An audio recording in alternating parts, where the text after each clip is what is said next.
What I found growing up was that there would be times when I felt despair, and I would constantly ask myself this question: what's the point?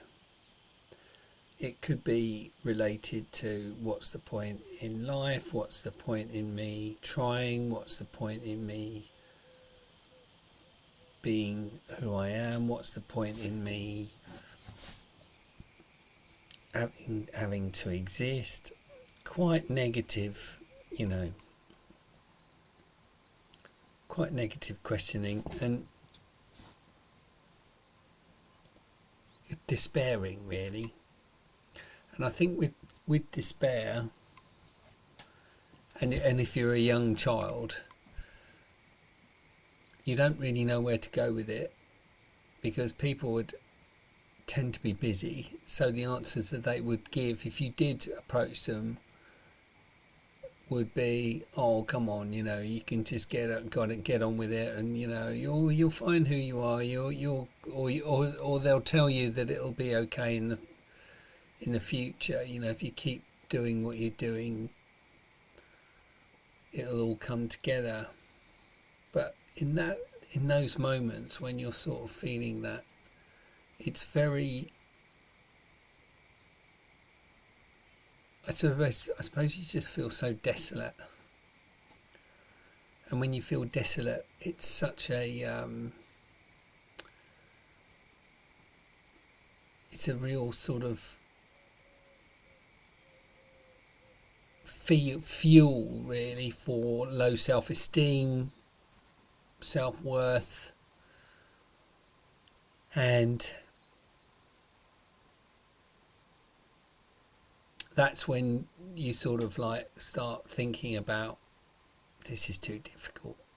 It shouldn't be this difficult. And I don't agree with that questioning, but I think there was a part of me that sort of believed that at some point everything would come okay, and I would start enjoying life.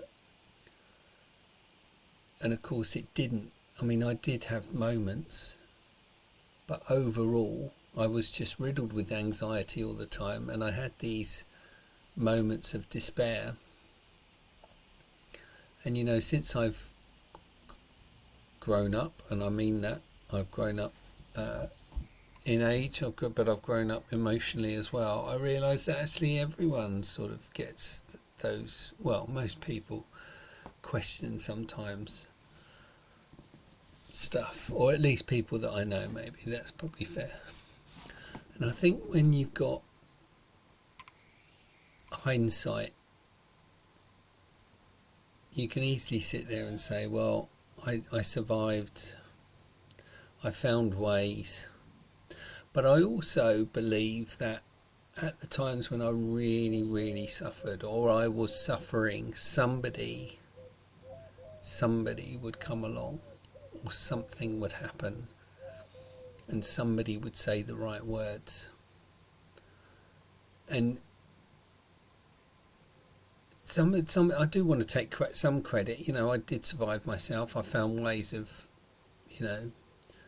enjoying myself. I found ways of keeping myself busy. I found ways of, I was exercising a lot. So, that was obviously good for me. But it was the people around me, certain people around me, that would see that I wasn't right, and they wouldn't question me. They would just basically spend time with me and stuff like that. And I think the one thing that I would say to anybody who might be feeling this, because I deal with people who are dealing with estrangement, they might have grown up without a parent, they might still feel as though there's something wrong with them for whatever reason. We are not isolatory beings. We are not meant to be on our own. And we all need others. And we need others' help. But equally, we're tribal people. So we need to find our tribe. And rather than question myself today about what it is I'm supposed to be, or what is it I'm supposed to be doing. I think more importantly, if I could give myself advice, it would be find out who you need to be with. It would be, who's that person who always sees me for who I am, always listens to me, hears me effectively, without judging, without judgment, without criticism, and always just says the right thing. It might not be something that's really positive. It doesn't have to be really positive. They could just literally say something like, yeah, I feel you. Do you want to come over here and do this? Or should we go to the cinema or something? Those are the people that don't want to change the way you feel. They don't want you to effectively be rescued. They don't want to rescue you. They just want to say, look, I understand where you are. Let's try and take your mind off it and let you work through it. Because effectively that's what happens, is at some point you snap out of it and you forget how you feel. But in isolation, you don't. Because in isolation, all you've got is you and your head. And your mind will tell you forever that this is not going to end well. And so if you're listening to this and you feel anything like that, find your tribe. Who's in your inner circle? Write down. That's one of the first things I do with coaching clients, is we write down the people in their inner circle. And it can be, you might have 4 people, you might have 5 people, you might have 10. Some people only have 1, but even 1 is enough. And it doesn't matter. Most people that I know and coach, it will be less than 5. So if you've got more, you're very lucky. But it is time today to check in with them.